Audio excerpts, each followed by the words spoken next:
আমাৰ বঙাইগাঁও বৈতামাৰীৰ বিদ্যপুৰ অঞ্চলৰ ৰছিগাঁও বাহিৰে চেংমাৰী সংযোগী পথৰ এইটো আমাৰ ঘোগা নৈৰ ওপৰত এখন দলং। আচলতে এই দলংখন নিৰ্মাণ কৰি আমাৰ বেছি দিন হোৱা নাই, খুব বেছি যদি হৈছে 1.5 পৰা 2 বছৰমান হ'ব, 2 বছৰ চাগে হোৱা নাই। 2 বছৰ নহওঁতে আজি আমাৰ এই দলংখনৰ লগতে আমাৰ এই ৰাস্তাটো চিচি ব্লক পাৰি দিয়া হৈছিল। আজি 2 বছৰ নহওঁতে আমাৰ এই দলংখন দাবি গৈছে, লগতে দলংখনত বৃহৎ ফাট ওলাইছে, আমাৰ কিছুমান ব্লক তলত দাবি গৈছে। লগতে যোনটো আমাৰ ৰাস্তাটো যে হৈছে, ৰাস্তাটোত যোনটো আমাৰ ছাইড বাম হয়, ছাইড বামবিলাক একেবাৰে খহি যায়, একদম তলেদি গাঁত হৈ গৈছে। যাৰ ফলত আমাৰ ছাইডেদি যদি কিবা এখন আমাৰ ধৰ গাড়ী যায়, বেলেগ গাড়ীৰ কথা নকওঁ, যদি এখন আমাৰ বলেৰো গাড়ী এনেকৈ ছাইডেদি যায়, তেনেহ'লে সেই গাড়ীখন কিন্তু আমাৰ দুৰ্ঘটনা হোৱাটো একদম নিশ্চিত।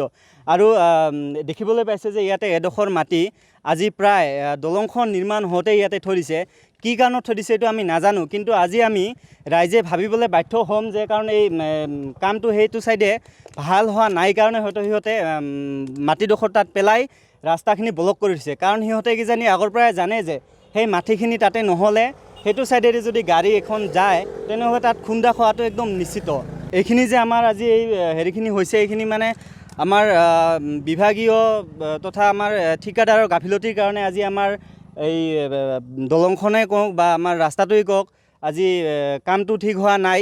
এতিয়া আমি এটাই কথা ক'ম যে আমাৰ যোনখিনি ফাট ওলাইছে বা দলংখিনি যিমান দূৰ দাবি গৈছে, এইখিনি খুব সোনকালে আমাক ঠিক কৰি দিব লাগে, অন্যথা আমি ওপৰ মহলত যাবলৈ বাধ্য হ'ম।